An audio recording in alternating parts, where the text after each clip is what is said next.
Meron din tayong CMDI, card SME, card bank, yung mga ganon. Ano. So ang session 1 natin is tatalakayin natin dito kung sino po ang CMDI. So ang CMDI po ay isa po sa member ng Card MRI na kung saan sila po yung may hawak ng mga pa-trainings, scholars, schools, mga lakbay-aral, livelihood training, and even kanyami nga staff, hawak damit lang.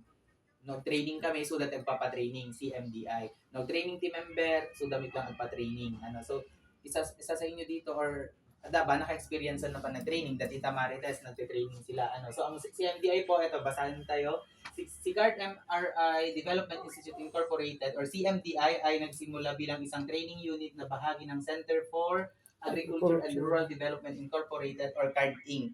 Kasi yun naman talaga yung start niya noong 1989. Ayan, so sa pamamagitan ng pagsasanay at edukasyon, naging mahalagang institusyon ito sa pagpapalakas ng makasapi ng Card MRI sa larangan ng microfinance at saka entrepreneurship. Bakit entrepreneurship? Kasi ado iti pa-training dan about livelihood mga tita. Livelihood training, business starter, yan. Karaniwan sa Santiago sila nagte-training. Jositas. Bagyo Sitas. Ayan, so iti Card CMDI na tinatawag is so that iti maging hawak iti pa-training. So yun lang yung pwede nating tandaan sa kanya about training iti kwada or development. And then meron tayong mga schools ng CMDI. Ito yung mga campuses po natin. Sa Laguna, ayan, ito yung main campus, Tagum, Davao del Norte, at saka Buena Vista, Agusan del Norte, and San Pablo City, Laguna. So ito po yung mga campuses ng CMDI na kung saan dati na-establish Giant Mix School.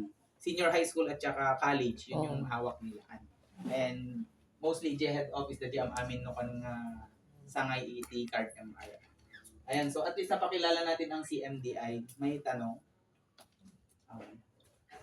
Baka dadamag yung about CMDI. Kung wala, di matatalakay naman po natin sa mga susunod pang session kung ano yung mga nakapaloob dito sa CMDI mga tita. So, kung awanan di, so muli magandang umaga po sa atin.